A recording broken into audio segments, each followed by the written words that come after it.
Videos देखने के लिए सब्सक्राइब करें जनसत्ता.com, बेल आइकन दबाकर पाएं लेटेस्ट नोटिफिकेशंस। बिहार में साल के आखिर में विधानसभा चुनाव होने हैं और प्रदेश में चुनावी सरगर्मियां भी तेज हो गई हैं। इस बीच द इंडियन एक्सप्रेस के दीपांकर घोष और हरिकिशन शर्मा ने एलजेपी अध्यक्ष चिराग पासवान से बात की कि क्यों बिहार विधानसभा चुनाव स्थगित किए जाने चाहिए और उन्हें ऐसा क्यों लगता है कि प्रदेश के CM Nitish Kumar corona virus महामारी से ठीक से निपटने में कामयाब नहीं रहे। इस रिपोर्ट में जानते हैं कि जूनियर पासवान ने क्या क्या जवाब दिए, साथ ही किस तरह एलजेपी एनडीए से बगावत के मूड में लग रही है। चिराग पासवान से पहला सवाल पूछा गया कि आप चुनाव टालने की सलाह क्यों दे रहे हैं, क्या जमीनी स्तर से कोई प्रतिक्रिया मिली है।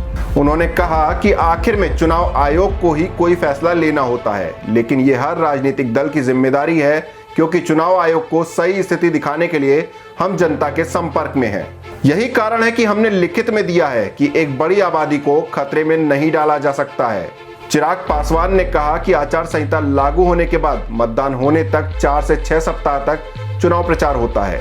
जगह जगह नुक्कड़ सभाएं और रैलियां होती हैं। ये सब सोशल डिस्टेंसिंग के साथ कैसे हो सकता है, ये मेरी समझ से परे है। हर जनप्रतिनिधि ज्यादा से ज्यादा लोगों से मिलना चाहता है। अगर उस कोशिश में वो सोशल डिस्टेंसिंग का पालन किए बिना रैली करता है तो ये एक बड़ी गलती होगी। आप एक बड़ी आबादी को खतरे में डाल दोगे।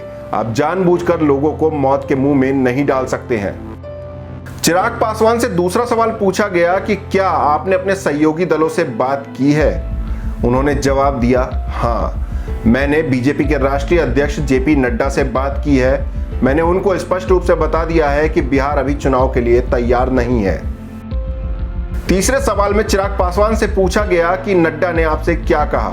जेडीयू चुनाव के लिए तैयार है और विपक्ष इससे भाग रहा है। चिराग ने कहा कि कोई चुनाव से नहीं कतरा रहा। मैं स्पष्ट रूप से कहता हूं कि लोक जनशक्ति पार्टी यानी कि एलजेपी बिहार की सभी 243 सीटों पर 100% तैयार है, मगर हमारी अपनी चिंताएं हैं क्योंकि ये हमारी जिम्मेदारी है। हम सिर्फ चुनाव लड़ने के लिए नहीं है।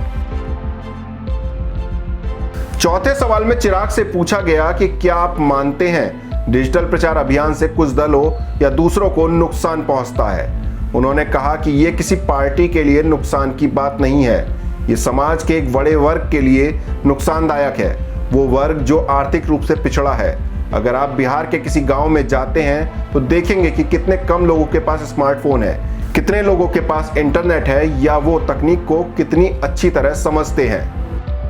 चिराग पासवान से पांचवा सवाल पूछा गया कि लाखों प्रवासी घर लौट आए हैं। बिहार में कोरोना संक्रमितों की संख्या बढ़ रही है, बाढ़ से भी निपटना है। पिछले 5 महीने के दौरान सरकार इस संकट से कैसे निपटी है।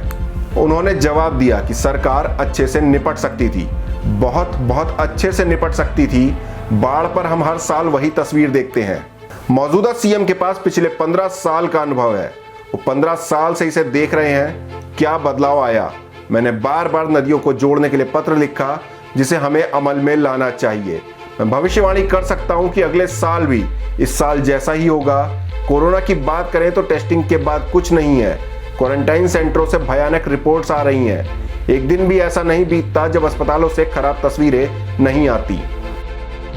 छठे सवाल में चिराग पासवान से पूछा गया कि चुनाव से पहले या बाद में हालात कैसे होंगे। इसके जवाब में पासवान ने कहा कि चुनाव से पहले या चुनाव के बाद किसने देखा है। अगर अभी कोई नहीं पूछ रहा तो तब कौन पूछेगा।